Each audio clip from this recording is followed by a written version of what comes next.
Welcome, everyone, to another episode of Elbows Tight Podcast. It's your host, Travis and John. John, how was that? I thought it was really good. I enjoyed talking to someone my age, seeing where they're at, how they got there, and getting some tips on how I can continue to train.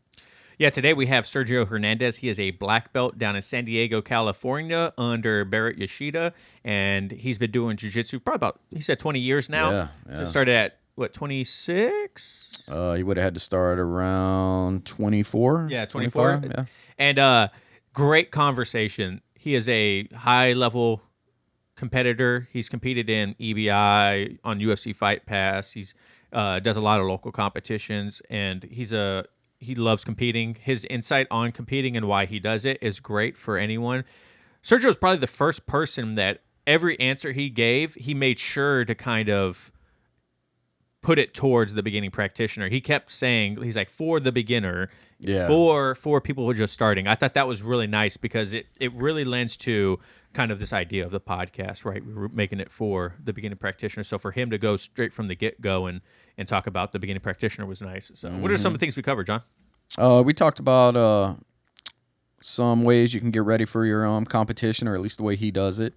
I really liked how he has a specific goal to motivate him to continue training. Yeah. I mean, that's something even now I have to think about, right? Like, what's the end goal? I thought he hit on a couple key things that a lot of new practitioners will probably think about, as in, like, you asked him, like, when did you know you were going to continue for the black belt, or if that was always the goal? Yeah. And I think a lot of people get into jiu-jitsu with the, are you just going to do it until you get enough self-protection, like you feel like you can defend yourself? I feel like he hits on that a little bit. Yeah, it's a phenomenal conversation.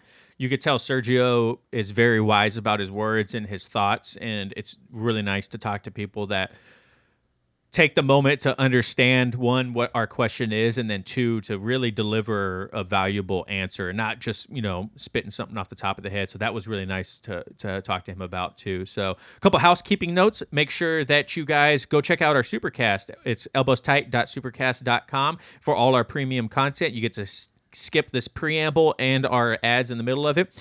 Also, this episode will be coming out on November 1st if you're listening to it the day of. And starting in November, big announcement, we are going to weekly episodes. So from now on, you're going to get an Elbows Tight podcast episode every Monday of the month. So, which is going to be a lot of great. John and I recently had some business come through, and so we're going to switch over to monthly or weekly episodes. So I'm excited about that to give you guys more content. What we plan on doing is 2 episodes of John and I, and then 2 episodes of interviews. And then if people want more interviews, then we'll reevaluate that. But it'll be a good way to just track our journey as well again. So. Perfect. Also, make sure you guys go follow us, Elbows Tight, everywhere. On our Instagram, our goal is to have 1,000 followers on Instagram before the end of the year, and we're already almost there, and it's not even November yet, so I think we're going to hit it here relatively soon. So make sure you guys go there, follow us on Instagram, Facebook, YouTube, all that stuff. Make sure you guys give us a 5-star review on your favorite podcasting platform, Spotify, Apple, Podchaser, all that stuff, and make sure you share with a friend and share the episode on the story, what your favorite part of this conversation is, and we'll repost it on ours. So, John, you got anything else? That's it. All right, guys. Thank you so much for listening and watching at home, and we hope you enjoy. Peace. Support for Elbows Tight is brought to you by Manscaped, who is the best in men's below-the-waist grooming. Manscaped offers precision-engineered tools for your family jewels. Manscaped recently launched the Ultimate Men's Hygiene Bundle, the Performance Package. Join over 4 million men worldwide who trust Manscaped with this exclusive offer for you. 20% off and free worldwide shipping with the code ETP20 at manscaped.com. If my math is correct, that's about 8 million balls. That's a lot of balls, Johnny. When Manscaped reached out to work with us, I instantly thought, yes, what a deal. I've been using Manscaped products for a while now, and when they mentioned helping out with the podcast, I thought it was a no-brainer. I have the Lawnmower 4.0 now, but I had the Lawnmower 3.0 and absolutely loved it.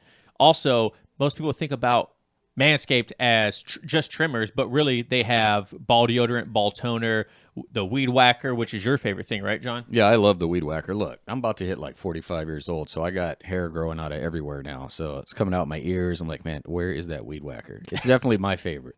Get 20% off and free shipping with the code ETP20 at Manscaped. That's 20% off with free shipping at manscaped.com and use code ETP20. Unlock your confidence and always use the right tools to get the job done with Manscaped.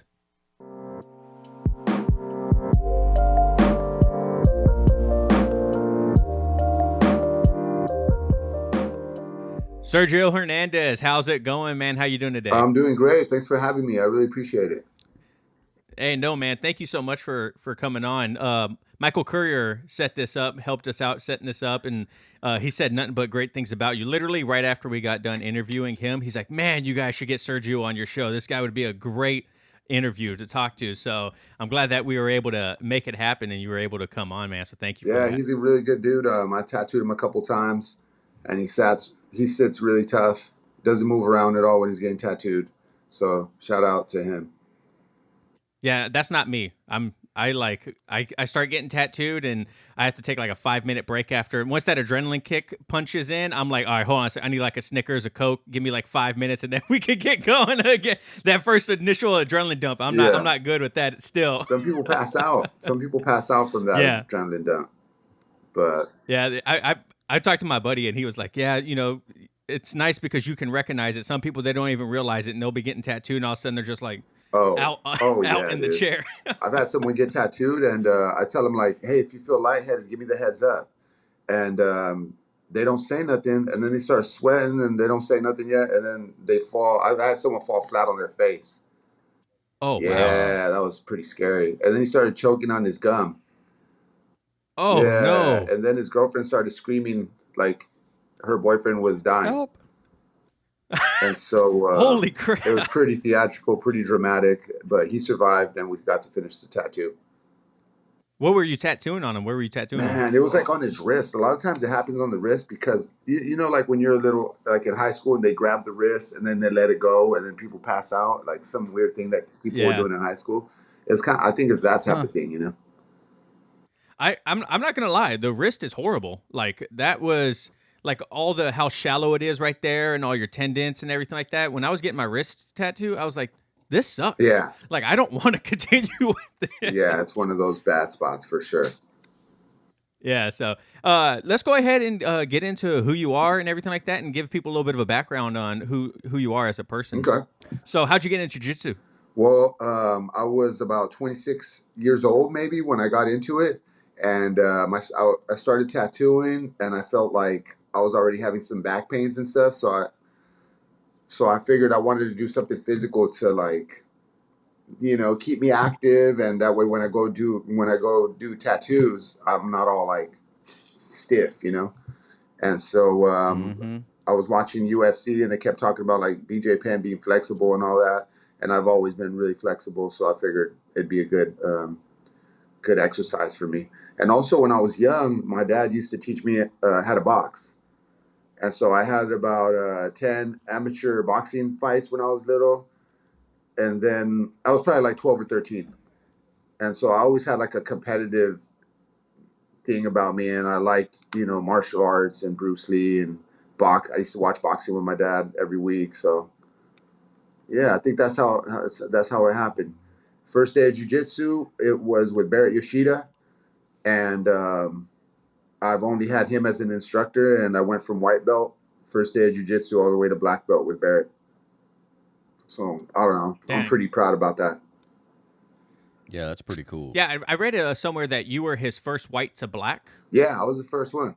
And then it was a trip because when he started, when he came to San Diego from Hawaii, all of his students, all of us were white belts and some blue belts, maybe 1 or 2 purple belts. And he was competing against the best in the world, you know? And so it's always interesting to me that a lot of people think that they have to leave their academy to be with like the best guys in the world to compete at the highest level. And maybe that's true for some people, but I think there's always the exception, you know, like you don't necessarily have to do it that way. You could have a bunch of white belts that you train with and you just sharpen whatever techniques and, you know, you use them to make yourself better. Yeah, we started our academy what 4 or 5 years ago. We've been doing Yep. jiu-jitsu, and we were day one white belts at the day our academy opened up, and it was one of our close buddies that started it. And pretty much everyone that is a colored belt in our academy were white belts. And we haven't had a white to black yet in our academy. Our highest ranking is Cody and Billy, who are brown belts. Yeah. But all pretty much all the blue belts and all the white belts, they've all been straight from homegrown. And it was really interesting. John and I talk about this quite a bit. Like you said, even though we had nothing but a bunch of white belts, I felt like our games, because everyone already knew everyone's tactics and what they knew, right? We're all on the same level field. So it came down to who was being more technical, who was able to execute the techniques better. And I think that really skyrocketed our jiu-jitsu, from the beginning. Yeah. And you guys do mostly gi or no gi? Mostly gi. It's like 99% gi right now. Yeah. I would like to do some no-gi. It's just we don't offer it as much. Not yet. I enjoy the gi more than the no gi. And for people that are starting jiu-jitsu, I always advise them to start in the gi. People talk about how gi is boring to watch because it's more technical, it's slower pace because of the grips. Like you can literally grip any part of the body. And no gi right now is just, it's the forefront of jiu-jitsu and entertainment wise in a lot of people's eyes. But I don't know, man. I love the gi. I love the slower pace. And for the older people that are in jiu-jitsu, it's much easier from what I understand. I'm only 30, 32, about to be 33. But like John, it's easier for him to control someone. It's easier for him to not to get smashed, right? It is. It is. I like both though. I have no problems practicing both. The things I like about no-gi is it's a little bit easier to get out of things for me, right? Because it's slippery. It's just easier. But I like both. But right now I find no-gi harder just because a lot of the things that I normally would do in a gi I can't do. So it's Yeah. interesting. Yeah, I mean, I love both, obviously, and I've trained both and competed in both. But as far as like a beginner getting into it, I feel like sometimes people get really excited about the no-gi because, they watched Abu Dhabi or they're a fan of Gordon Ryan or something like that.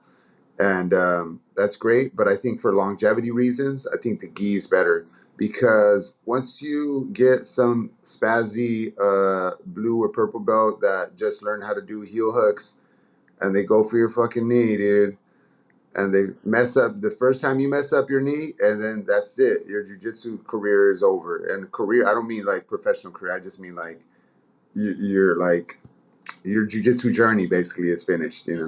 And people get so unmotivated because I don't know because they got a messed up knee. And so in the gi, they don't do heel hooks and stuff like that, and so I think that protects people's knees, and I think there's more longevity in that. Like you mentioned, new practitioners when they first join jiu-jitsu, their jiu-jitsu journey, one of the first things they look into is like Eddie Bravo and the 10th Planet System. They want to learn rubber guard. They want to learn all these things that are super fancy and technical, but honestly, in my opinion, as a humble blue belt, 3-stripe blue belt, just got my 3rd stripe. No big deal. Pat myself on the back on that one. But I think you should honestly focus more on the gi and passing the guard, close guard, all these like very simple techniques. But in the long run, the simple basic things always will work. You know what I mean? And I feel like a lot of people nowadays, especially like you mentioned, Abu Dhabi, all these EBIs and stuff like that, people see that and they're like, oh, well, I want to do that. But it's like, look, you can't run before you walk. You have to understand these basic techniques in order to get to that level. Yeah, I love when the higher level competitors have like a really like basically standard moves and they're just world champs. It's just like my favorite thing to watch. And that comes from me being that I have like a really people say that it's a weird style or whatever, but really flexible style, which obviously I love all that stuff. But like you were saying, I think people need to learn like the focus on the basics and appreciate all that stuff, like just like a good triangle, a good arm bar. Yeah. Absolutely. It won't fail. They won't fail on you when you can get them, if you get them good. Yeah, man. So sick. I love that. So let's jump into your Sergio guard a little bit and your flexibility. At what level or at what point in your journey did you discover that you could do this abstract rubber guard side control thing?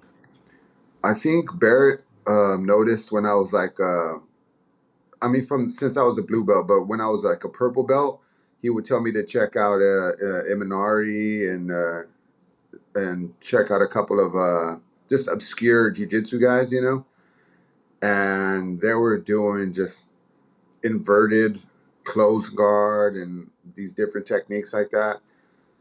And so I just started to mess around with whatever Barrett was teaching me and trying to add on to it, you know, based on my legs being longer and me being more flexible than most people. And so I came up with that technique where I'm able to hook someone's arm from bottom side, or yeah, and then it just evolved from there.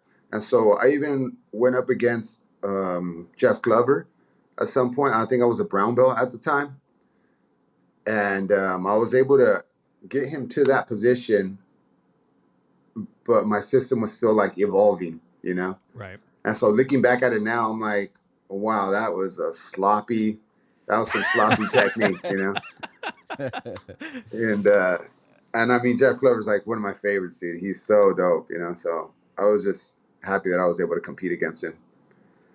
Yeah, that's awesome. He, especially because he's like such a big name in the jiu-jitsu community too. I noticed when you posted your recent competition that you did, he commented on it saying most innovative guard or game in the industry or whatever. And I was like, oh, that's so cool, man. Like, how does that feel when you get that recognition? I love that, man. I love when people, because, you know, I'm like, I've competed with some of the best in the world, man. But I mean, let's put it this way. I've lost to some of the best in the world. So I feel good about that. But just the fact that I'm like a 44-year-old person, dude, that I've been able to like compete against some of the highest level dudes in the world. Like in EBI, I got to compete against Eddie Cummings, and he was like the biggest thing at the time, you know? And out of everyone in EBI, I mean, he still beat me, but I was able to last the longest, you know? Made me feel like... I was about to say, what's the measurement of success? Because, you know, it's just like, look, he ain't getting me in the first minute. I'm making it to minute 2. So when you watch that match, I think I was doing some pretty interesting technique there. And I don't know.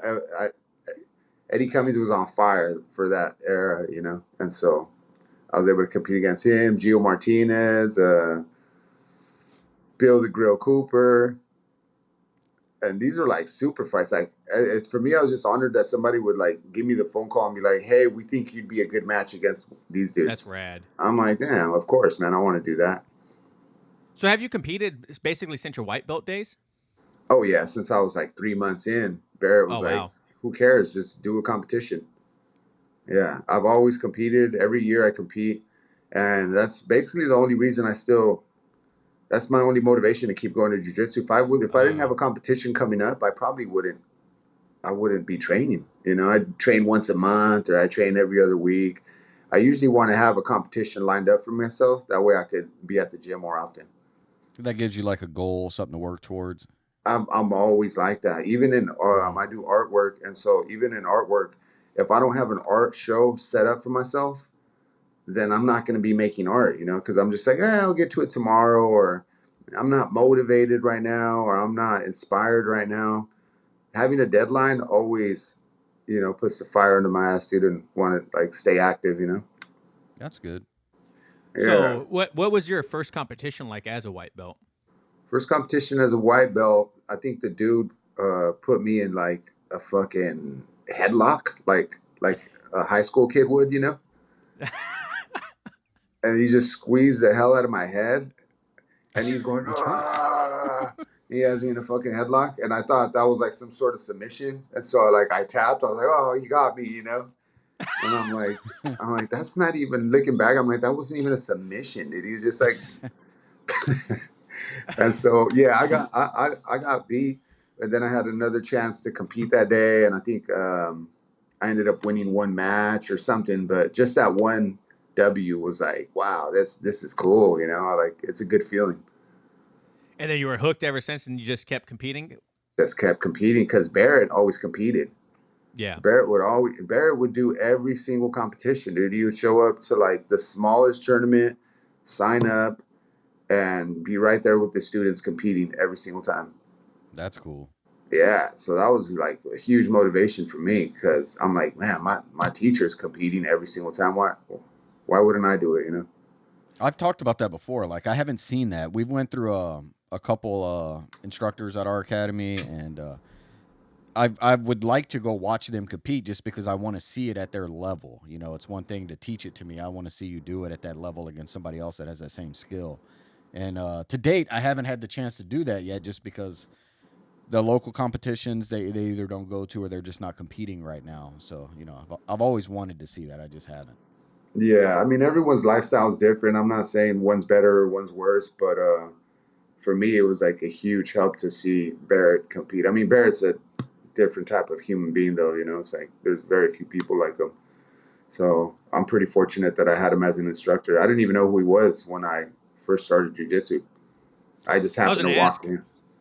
Yeah, I didn't know nothing. I didn't know nothing about jiu-jitsu at period. I didn't even know that dude spoke English because he looks Japanese. He's Hawaiian, you know?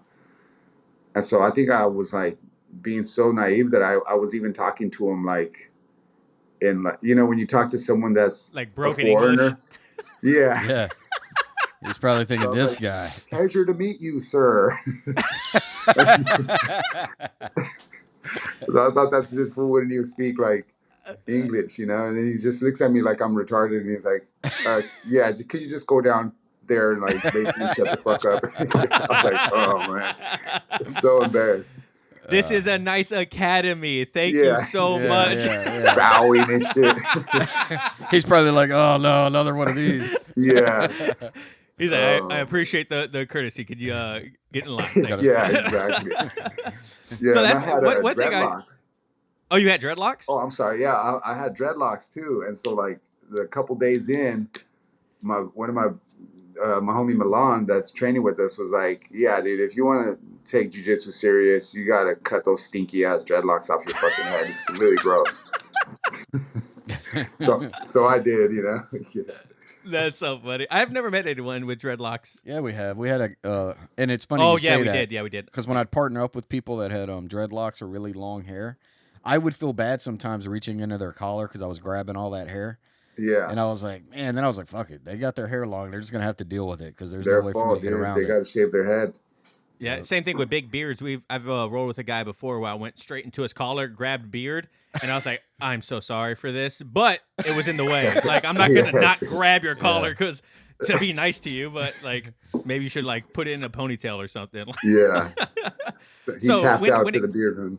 Yeah. Yeah, that shit hurts. I can see it. Hey, no joke, no joke. I wouldn't want anyone pulling my hair trying to go for like a cross collar choke or something like that. Like that's just like insult to injury. You're like, God damn, all right, man, sorry. Like, Yeah, so when it comes to like its lineage and you, because like John mentioned, we've had multiple instructors in our academy in just a short amount of time, and it's no one's fault. It's just we had like the pandemic, and then people moving, and then values not aligning and whatnot. So just one thing after another led to us getting like a new instructor. When it comes to like lineage, did you have the idea in your head when you first showed up to Barrett's Academy that you were going to stay there the entire time, or like how long after you met him were you like, nah, this is it for me, man. This is the one.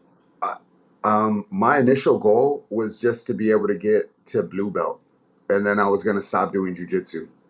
I figured if I'm able to get my blue belt, I'd be able to like defend myself in the real world situation, you know. And that was really my only goal. You know what my initial goal was? Is to do an MMA fight. It's to Oh, do an okay. amateur MMA fight because you're watching UFC and you don't want to be the guy on the fucking couch. So I wanted to be able to be like, whenever I say something like, "Oh, he should have done this, that," I would You have the been authority. when people are like, "Well, maybe have you ever even been in the cage?" You know, I could be like, "Actually, I did do it." So I wanted to have an amateur MMA match, and I just fell in love with it. You know, so I kept doing it.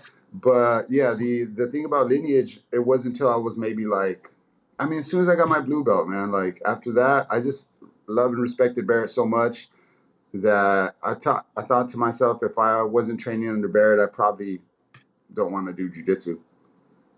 I don't know. I don't know why. I just like, I respect him as a man, and I respect his approach to jiu-jitsu, and I respect him as a leader. You know, I just got really lucky. I just got one of the best leaders, I think. You know, and that's a hard thing to come by.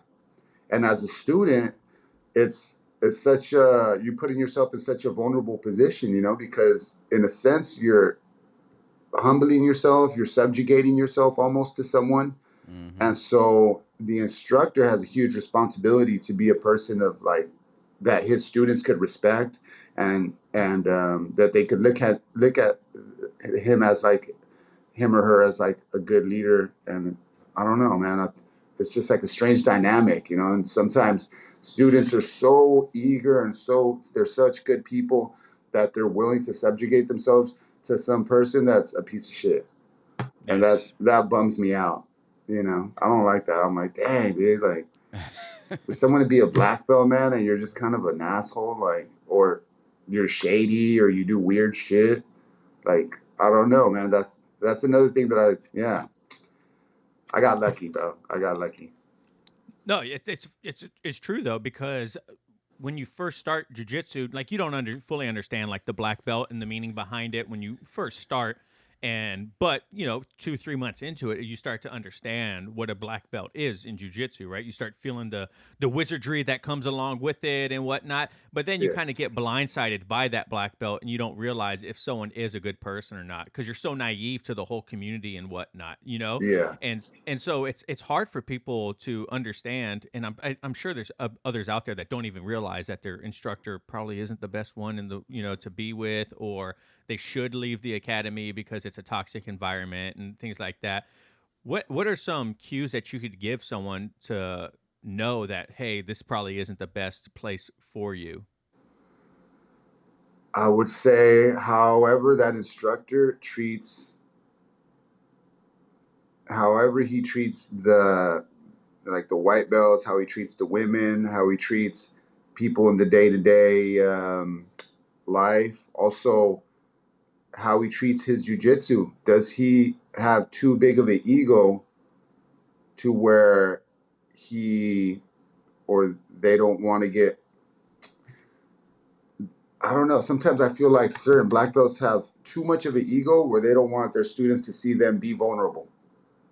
You know, and so if you notice if there's a black belt and he's able to be vulnerable in front of his students, then I think that's like a good thing. You know, yeah. And sometimes they don't want to allow themselves to do that because they have this persona that they created for themselves, and they want everyone to look at them like they're some sort of god or something. And it's like, it's just, that's not good. That's a bad environment to be in, I think. And eventually it ends up manifesting in other ways, you know. Yeah. Agreed. I bet that's younger practitioners that would affect more. I would assume like someone older in life, late 30s, early 40s, if they're going in the gym, they're not looking at that person like they're a god or something like that, right? You need that mutual respect earned. So I bet it's just a younger person that would probably have to worry about that a lot more. Agreed. Yeah, for Especially sure. kids too. Oh yeah, kids too, man. My favorite instructors are the kid instructors. It's so cool, man. Every time I never see bad kid jujitsu instructors, man. They always seem like they're running a kindergarten and everyone's having fun. You know? Hurting kittens. They're just Yeah, that has to be the funnest jujitsu, man. Just to teach little kids. I don't yeah. know. I heard someone talk about teaching kids. It's a good place for future instructors to start, because if you can teach kids these techniques and they can understand and execute it, you can teach an adult easily. You know what I mean? Yeah, Like, because kids are all over the place. I watched the kids class. We have two kids class. We have a minions class, and then we have like a kids up to 13 or 14. yeah, And watching the minions, they're like 4 to 8 years old, and I'm like, no way. No way would I be able to do this. Y'all got, yeah, yeah. I love my kids. I don't really like other people's kids. Like, no offense. They've even asked me before. I'm like, I'm not your guy for that. Sorry, Yeah. I'm not it. It's like It's like trying when to teach people them an want to show arm you, bar. they want to show you No, it's pictures of terrible. their kids, and you're just like, oh god. Because I got 3 kids, but I love my kids, but Right. I don't really care about other people's kids, dude.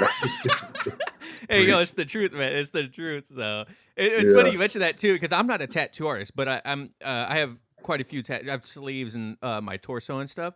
And back when I was in San Diego, people would come to me and they're like, "Hey, man, what do you think of my tattoo?" And I'm like, "It's great, man. Like, yeah, I'm not a tattoo artist. Why are you asking me my opinion on your tattoo? Honestly, it sucks, but I don't want to tell you that." It's kind of like if someone would be like, "Hey man, how is that? How's my jiu-jitsu? It's great, man. I'm just a blue belt. I don't know what you want from me. Right. I'm not gonna tell you anything else besides that's great." You're asking the wrong person. Yeah. Could you go ask our instructor, please? So, do you teach class now at your academy, or are you strictly a student? I'm just a student. I'm still a student, and I've tried to teach, and then I just end up trying to teach my guard, and it's like nobody wants to learn that shit, dude. It's too like they're like they'll entertain me. They'll be like, "Oh, this is nice," and I'm like, "This person's never gonna try to use this technique in the competition or at their gym."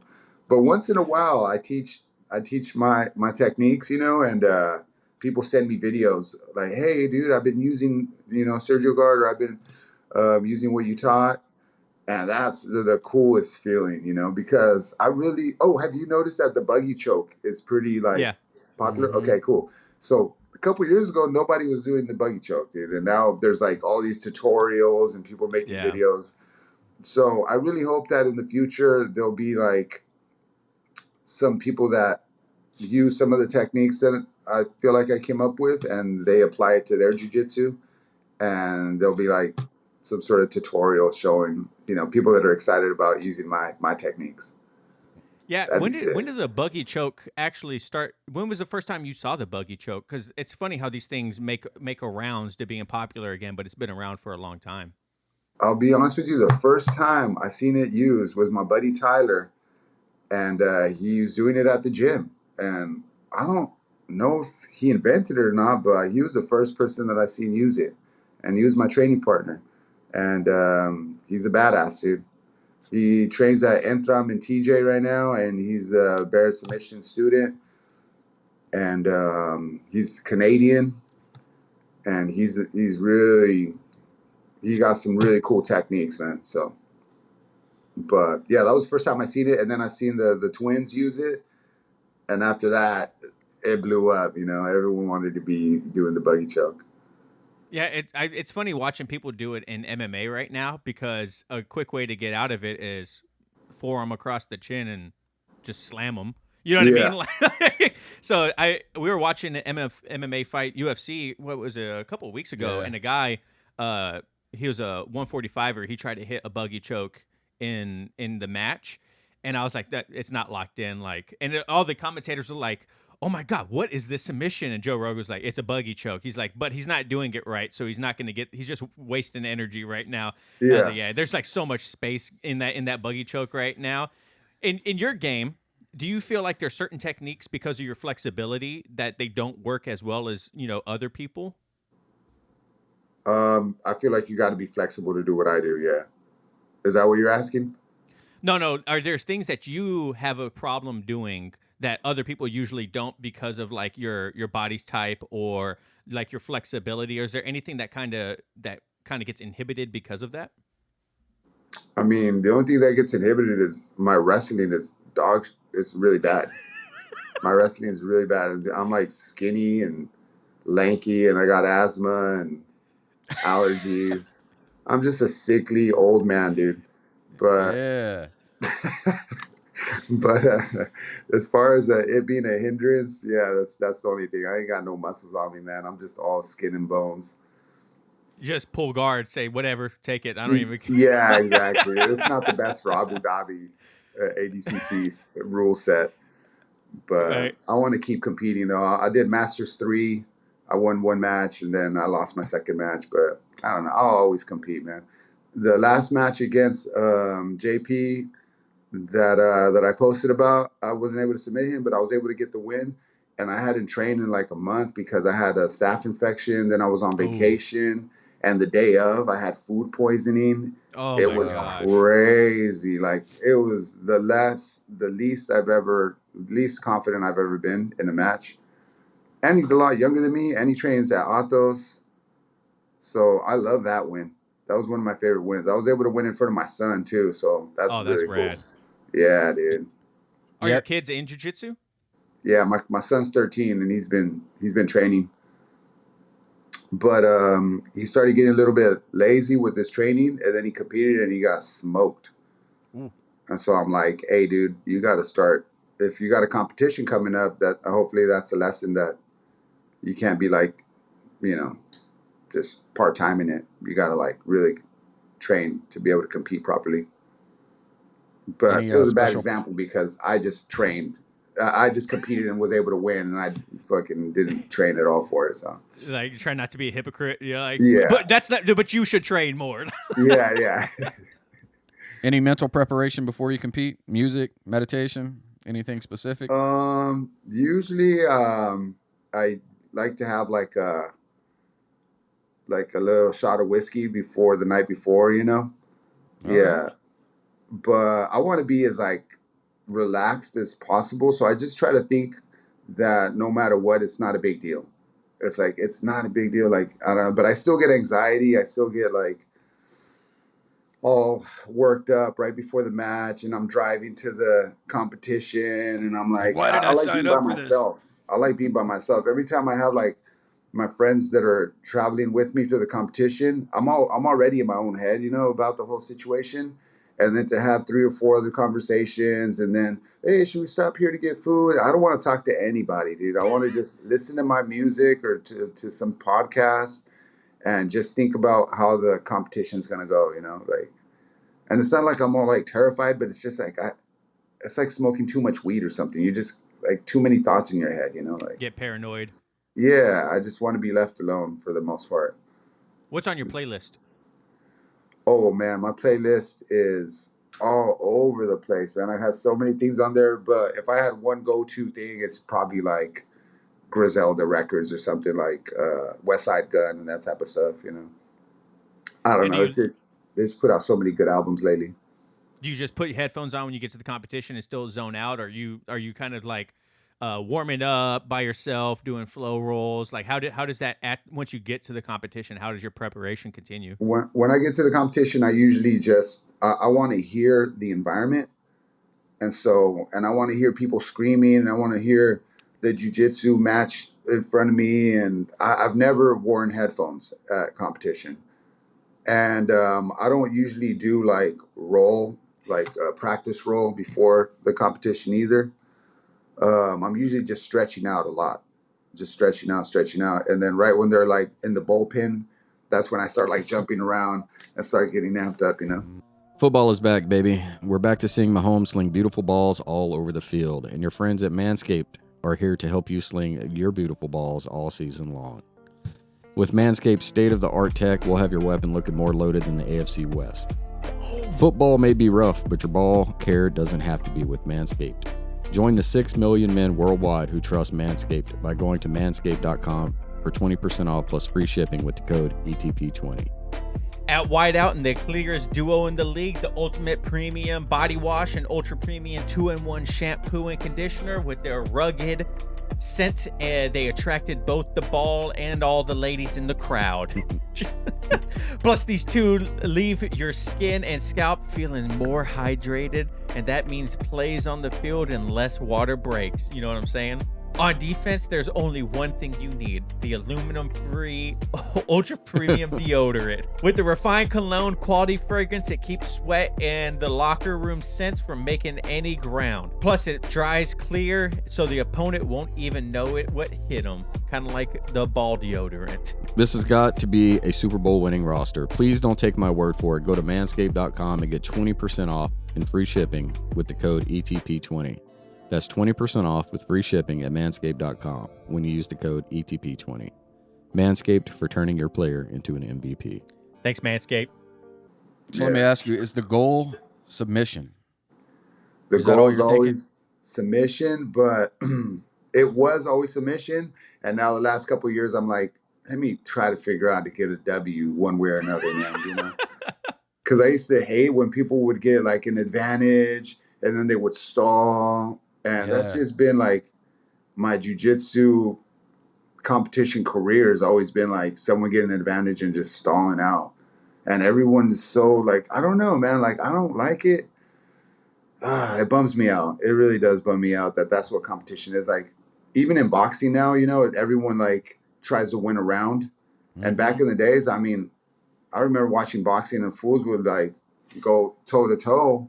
And it was still technique, you know, but they're trying to show who's the better boxer.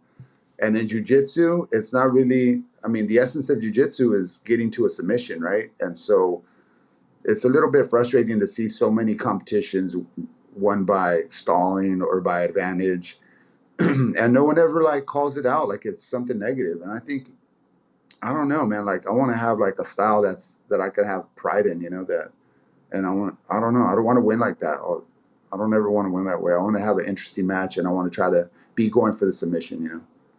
Yeah, I saw one of your matches, and it was you're going against this guy, and I think he had braids or something like that. White guy, he looked a little muscular, but Mm. and you were just like, you're like, bro, just take me down, like let's go, like I don't even care, like here's my leg, like let's go, like why are we standing here hand fighting, standing up, like people don't want to see this. Like I felt like you were like pressuring him to do something because you wanted to entertain. You know what I mean? Like it wasn't, Yeah. you weren't there to be like, I'm trying to win this. You're like, I want to win, but I like we're a crowd of people are around us watching. Like, let's stop the hand fighting. Is that kind of like where your mindset is when you're in the match? It's always my mindset, but like I said, nobody gets held accountable for these things anymore. So like, if I compete, I want to accept the rule set now, and I want to like not be complaining about it. Like, oh, this guy ran the whole time, or this guy. I think in my younger days, I used to be pissed off about that type of thing. Now it's like, that's okay, man. He just wanted his W, but it's still kind of a cheesy win. It's like, dude, you just ran the whole time, got 1 point, and man, so that video that you seen, I used to have to do that a lot, man. I'm like, there's an audience here, man. We're here to perform. We're here to like, we should be putting on a show for these people, you know? And so every time I have a boring match, it's really like embarrassing for me. I want to have an exciting match. So And you're a big boxing fan, right? So was I. yeah, And we're about the same age, so we were probably watching the same boxing. Sugar Ray Leonard used to be my neighbor in Baton Rouge, by the way. nice. But anyway, I used to feel the only time I felt cheated in sports is when I spent all my hard money for a Mike Tyson fight, and it was over in 30 seconds. Yeah, Remember, you used to have to pay-per-view stuff, and it was like $100 to order that. And I was like, no, 30 seconds, the fight was over. It used to piss me off. I remember that, dude. I remember that. But hey, at least he knocked him out, though. I know. Got the I was knockout. like, but 30 seconds. But man, I feel that those way were about really good matches. Mayweather. Though. I feel cheated when I watch Mayweather. Yep. I'm like, it's so bad. It's so bad to watch. Yeah, it's like point fighting in jiu-jitsu, like you said, right? Like, one of the guys that we interviewed in the past, he's a big competitor also, and he made a good point of, if you always win by submission or you finish the match, there is no, oh well, he won by points, but you know X, Y, and Z, right? Like if you're always hunting for the submission, like you said, then there's no debate. Like you won fair and square. Like Mike Tyson always knocked the guys out. Like he barely ever went to the judges. You know what I mean? Or Mayweather, he's literally fighting because he just wants more money. You know what I mean? He gets paid $100 million per round, so he's like, whatever, I'm going to make this last as long as possible. But it's not like, it's like, okay, he's in a Philly block, he's just going to shoulder slide, he's just going to throw a couple jabs, dip out, and you know what I mean, run to the ropes. And it's like, oh, it's the same combination every single time. You know what I mean? And it gets boring and even some people in MMA are doing that too. Like you mentioned, they're just trying to win the rounds. Yeah, that fight. What was that fight we watched maybe a month and a half ago? It was like the boringest fight I ever watched. I think it was the Amanda Nunez, Carlos Bezosa championship fight. Did you see that one? It was bad. Yeah, I was like, no. I'd rather watch someone lose. Lose. I'll be a lifelong fan if someone went out there. That's why I like the Diaz brothers. You know, win or lose, they're gonna like go out there to fight. You know. Yep. So what is it like being in like San Diego, which is like the mecca of, you know, especially competitive jiu-jitsu right now with Atos out there, Alliance, Kino Cornelius's gym's just like an hour away. What is it like being out there? Do you get to drop in at other schools, or do you kind of just stay I went to within your Keenan's. own? I went to Keenan school before, and I feel really blessed basically to be out here in San Diego, because even in the small competitions, you have people from Atos. You know, Atos is like one of the most important schools in jiu-jitsu, I think. You know, some really incredible competitors and a good history to it. And there's so many academies out here, man. Yeah, it is a mecca. Why do you think that is? Is it because the Brazilians love Southern California? I that's all I can think of. I think it's the closest you can get to Brazil in the States, and it's a Yeah, beautiful area. You know what I mean? It's not LA, even though it's getting bad now, like a little bit northern of San Diego. But yeah, back in the day when I was there in 2009, 2011, there was like barely any traffic. You know what I mean? Like the only time there was traffic on like the 5 was during rush hour. It's like a super chill city. There's so much to do around the area. And I don't know. I feel like that's probably why. And, one person went there, and then, like here we have gyms popping up all over the place. And down there, Autos and things like that. I think they were just like, all right, well, he's there, so we should go there and, kind of like start building up as well. That's just my opinion, though. yeah. Man, there's so many good schools, man. Um, the competitions, the local competitions are nuts. It's really sick. Yeah, Sorry, I that's would, I would, I would hate to compete in San Diego, to tell you the truth. Just a bunch of killers down there, man. it's tough, dude. And do you guys do competitions? I've only done one. I haven't Yeah. competed yet, not yet, and I'm getting to the point now where I competed in like CrossFit and weightlifting and stuff like Oh, that when I was in my mid 20s and late that's 20s. cool. And thank you. It was a lot of fun. I had a blast competing. I'd never had that competitive mindset of like I gotta win, I gotta kill, and everything like that. But I kind of Yeah. like burned myself out on competing through those my 20s because I did it quite a bit.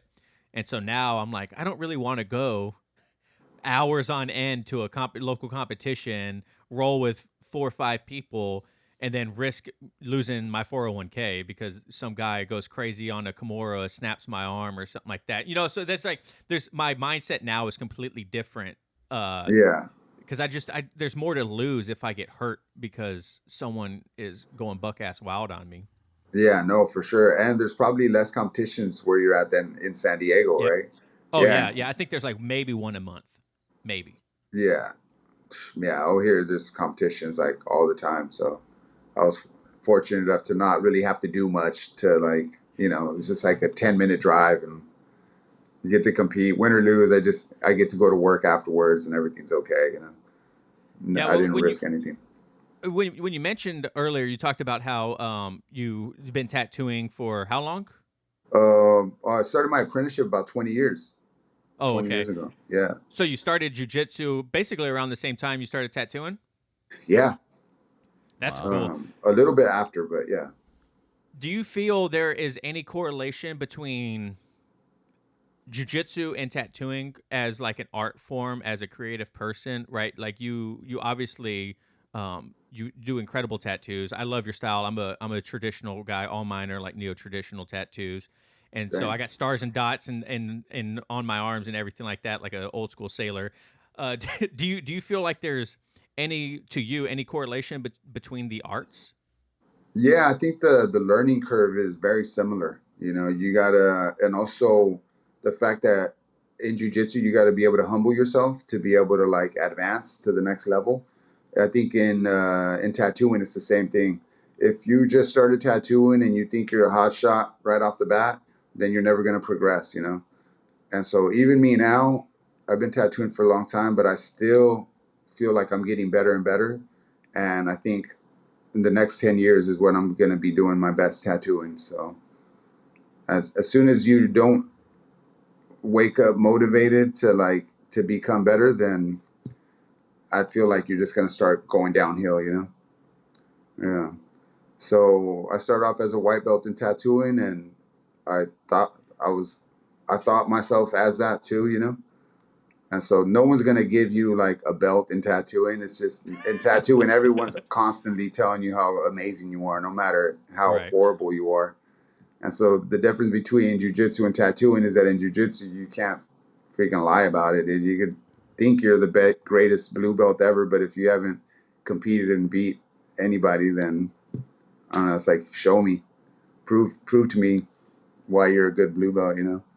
Yeah, and to that point too, in tattooing, there's always going to be someone that is willing to get tattooed by you. You know what I mean? This is why you have like guys that have machines at their house and they tattoo their friends. They have tattoo parties and you know what I mean? And they're like, oh, bro, look at this. Look, my buddy did this sick tattoo on me. And it's like, well, you're just feeling their ego, right? Like this guy legit thinks like he's a good artist, you know, shading with a single needle and like just horrible lines and, you know, just like trying to do photorealism and whatnot. But in jiu-jitsu, yeah, you can't do that. Like someone is going to feel your ego, but you could literally, John could be like, man, you're really good. And like, thanks, bro. I appreciate that. I go to my next roll and I get smashed the entire time. You know, there's no moment of or supremacy throughout the entire time. You know what I mean? It's just, you're always going to have someone bigger and better than you.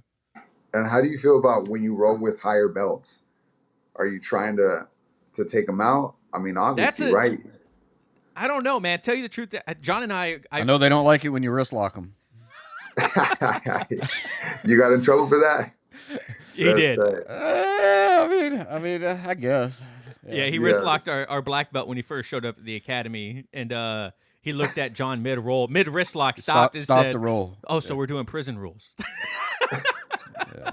Then whoop my ass for the rest of it. See, to me, I don't know. I feel as a lower belt, there's a fine line of me not wanting to be overly aggressive with a higher belt to the point to where they don't want to roll with me.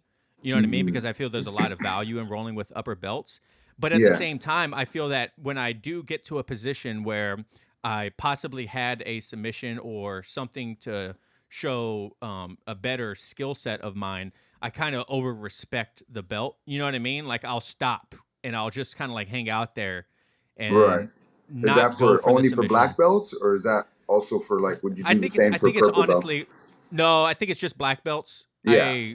I don't know. It's like a psychological thing to me, and I don't know why I do it because every black belt I ever taught to, they say don't do that. They're like, you're only hurting yourself. Like if you have a submission, you should 100% go for it. Like just because I have a black belt doesn't mean that you can't submit me. You know, if you do something right, then you should capitalize on it. So there's like this like internal battle when I roll with black belts on how hard should I go? Should I actually fight for a submission? You know, I don't know why. I don't know why there is, but that's my honest truth, you know? Yeah, for sure. And I feel like if I was rolling with the older black belt, like if someone in their 60s or something and they're black belt, even if I was like a really good purple belt or brown belt or something, I wouldn't try to tap out the black belt, you know? It's like, it'd be kind of weird, man. Just light roll, you know, have fun with it. And I don't know. If it's like a young black belt, then I'm trying to smash. I'm trying. I want to kill him. Yeah. But for me, a lot of it's the learning style. If I'm rolling with a higher belt, mainly a black belt, and they're taking it real easy on me or they're just letting me work, I have a hard time. I actually have a hard time with that. I would rather them just crush me and kill me because that's the best way I learn. Yeah. So if you keep crushing me with the same thing, I'm going to learn how to stop it. That's the way I like. Hopefully. Yeah. Hopefully. Not my technique. You'll put me in there. I'll be like, I don't even know. I just do whatever you want, man. Like, but no, I think looking back though, when I was a white belt, I was 25, 26 years old. No, 20 in my later 20s. I think I was like 20, 27, 28, and I was in the best shape of my life, athletic. You know what I mean? And so I was using my strength and athleticism a lot as a white belt. And I was told quite a bit that, hey, you're kind of being too much. You're being too much. And it was hard for me to understand at those moments of what does this mean? What do you mean being too much? Like you tell me after the roll, you don't tell me when it's happening. You know, so it's hard for me to understand exactly. Like you're like, hey, by the way, that you're going a little too hard. Like, okay, but this would be a good point for anyone when they first start. If someone's constantly telling you like, hey, you're being a little too rough, before you start rolling with them, ask them, like, hey, in the middle of a roll, stop me when you feel that I'm being too much. So I know in my brain, okay, that's what they're talking about. That moment, it was being too spazzy or I was using too much strength. That way I can go back to the drawing boards and be like, okay, now I know that when I do this, someone doesn't like it, you know. Right. But don't completely take it out of your game because they do need to learn how to defend against that also. Yeah, you know what? Now I don't know if they were right saying all that years ago. Because honestly, what they were saying is if Travis was in a superior position, right, and we'll say he's doing a Kimura or whatever, and he would do it at his speed, right, which wasn't really fast, just Travis was really strong. Yeah. And I think the person on the other end of it's like, it's too much, or too strong. Really, it's not. You should have just tapped like earlier. Right. Like don't wait until it's too late. Is now I realize that. That's all it was. I agree. That's why I didn't have a problem rolling with you. Yeah. It's really interesting, the like social dynamic of the role. You know, who you rolling with, how hard you, what speed, and you're kind of just, there's not like a actual conversation about these things. You're just kind of feeling it out, and you're feeling these different people, different person's personalities, you know, and what they want to do, whether you're going to disregard the pace that they want, or if they're going to go crazy, and you got to like not even address it. The way you're going to address it is by going harder as well.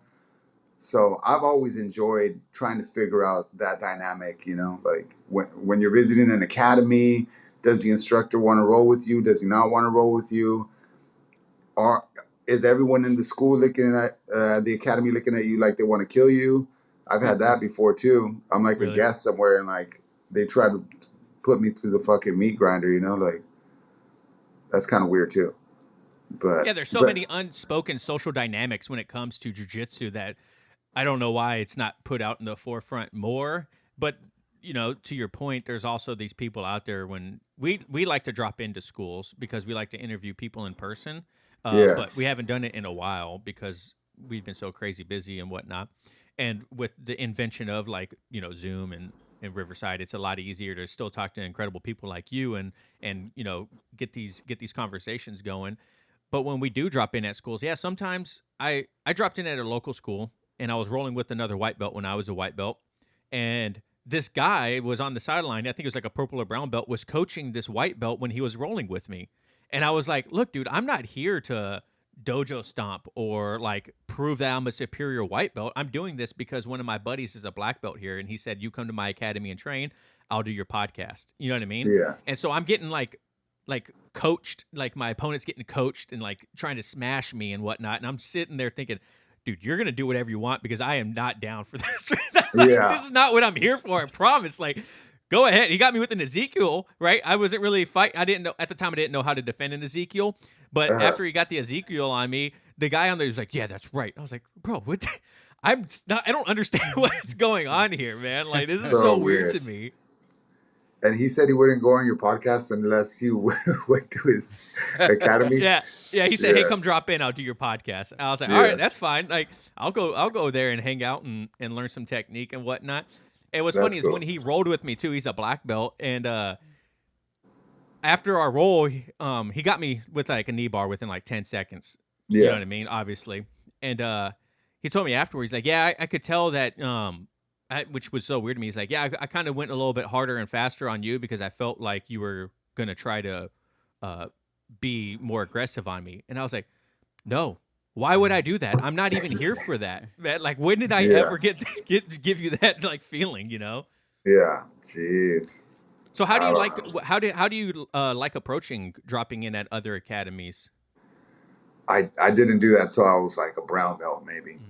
I never went to another kid because I'm like I said, I'm older. When I started, there wasn't all these super fights, all these different shows. It was like IBJJF, there was Naga, and there was like Grappler's Quest.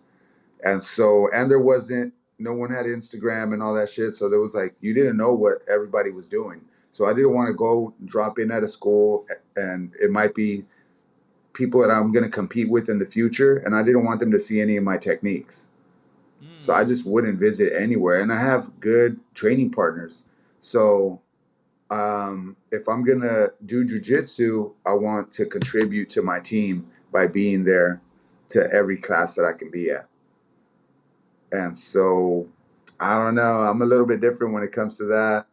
Every time I see my buddies that like, hey, why aren't you at the team class today, dude? You were dropping in over there, you know, getting all this other information and rolling with these other people, but we needed you here because we got a competition coming up and we need as many people in the gym as possible. and you're over here spreading yourself thin, going to all these other academies because you want to drop in and meet people and all this other shit. Like, meet people at a bar, dude. Like, I don't know. But I don't know. That's just me. Now I'm a little bit different. I like to go visit and I like to meet other people. And since I'm competing less, I want to go to other academies and just feel different style of jiu-jitsu, and it makes me feel good, you know? So that was before, and this is me now. So I Maturity, evolve man. and I change. Yeah, you become more mature even in your jiu-jitsu journey, and you start, accepting things that you thought were not cool back then, right? And it's Yeah. and then you're like, I don't really care, man. Now I enjoy meeting other people. I enjoy rolling with other people, and Yeah, 100%, dude. do you feel that people that don't compete, because I think it's like the stat is like what 70-something% of people don't ever compete in martial arts. Do you feel dropping in at other academies is kind of like a good substitute for that?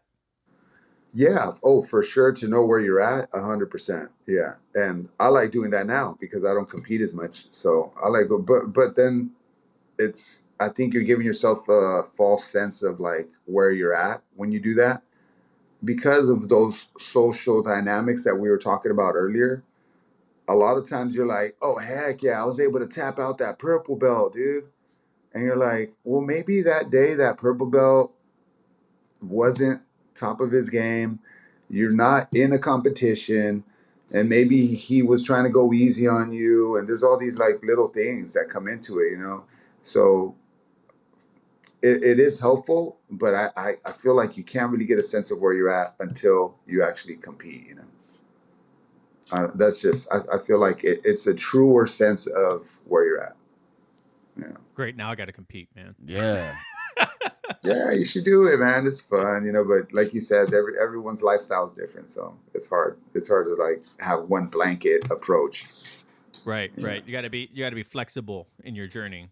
Yeah, for sure, man. And for me, my main thing that I want to advocate for is for people to be able to do jujitsu when they're older.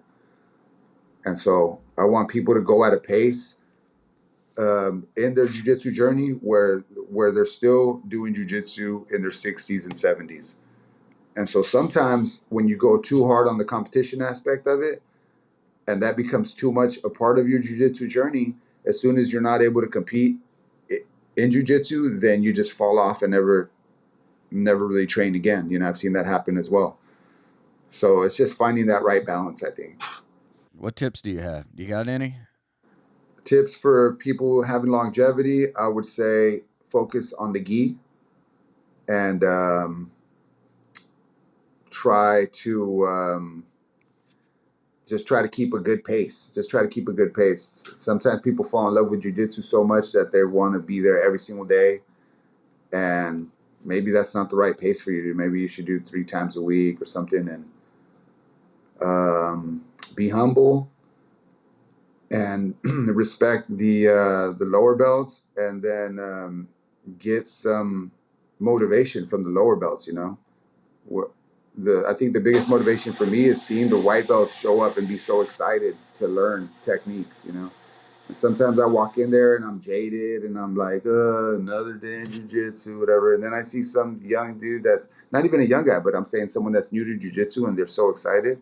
That's super motivating for me, you know. So I would just stay inspired, you know. I'll try to explain this the best way I can, but you're a good example of this. So we're the same age. You're a black belt. I'm a blue belt. Total different skill set, right? One thing I've noticed is I started right when I was about to turn 40, right? So if I'm comparing myself to my instructor now, me and him are the same age. I find that I have a harder time rolling or sparring with people that are in their mid 20s, early 30s that might outweigh me by 40, 50, 60 pounds, right? And then I'll watch my instructor roll with him and I'm like, man, just he has such the skill level and the technique where he can offset all of that. And I don't have that yet. So I just think for someone that's an older practitioner, just keep that in mind. Just, if you're going to see somebody that's a higher belt at the same age as you, you cannot try to like compare yourself to how they're dealing with the same roles. It's just different skill sets. Yeah, and I think that's why competition is really helpful too, and it's motivating because it gives you a goal. Like, I'm gonna be the best 45-year-old white belt. Right. So you always want to be the best at your age and your skill level. Like, That is what I noticed the one time I competed. I said it was nice to just go up against people that were the same age, same weight limit. That was nice. yeah, man, it's so sick. That's a beautiful thing about jiu-jitsu, man. Like, you don't get to do that in any other sport. They don't have. Yeah, it's like IBJJF. They have the world competition. That's Master Worlds. You can go blue belt and compete against the other most like the best blue belts in their 50s or whatever, and Right. I don't know, man, it's so sick. You got Mario Lopez out there competing. You Tom got, Hardy. it's like so many. Anthony Bourdain won medals.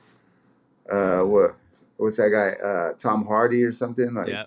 I don't know. There's a long list of them, man, and everybody is treated equal in competition.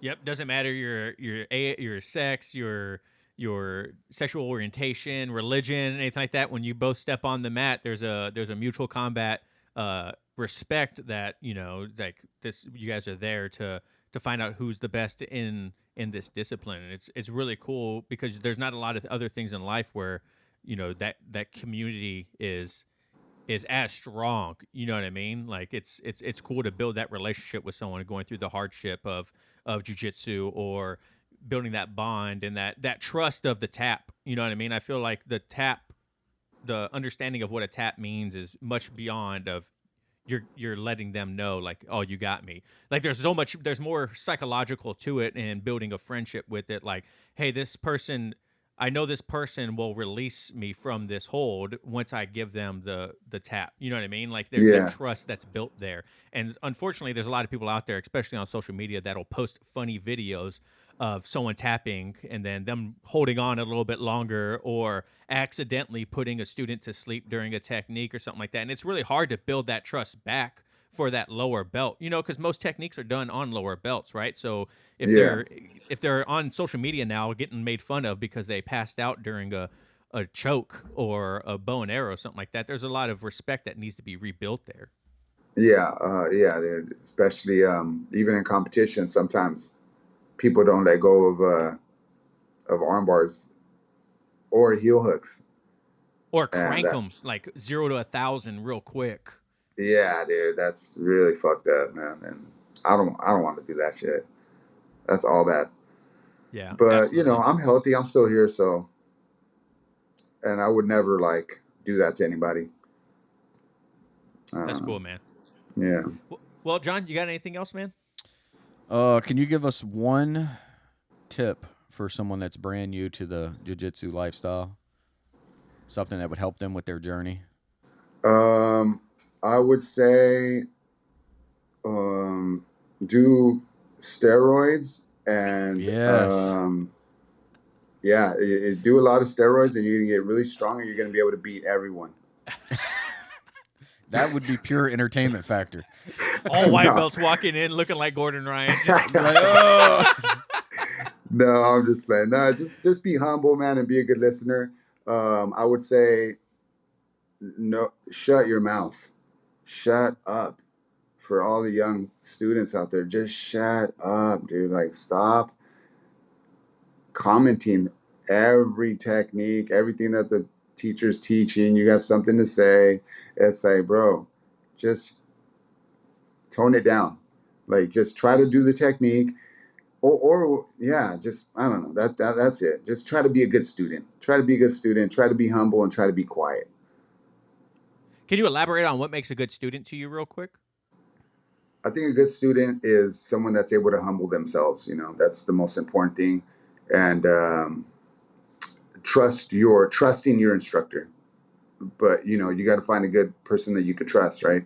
And so also when the instructor's teaching the technique, try to pay as much attention to the details.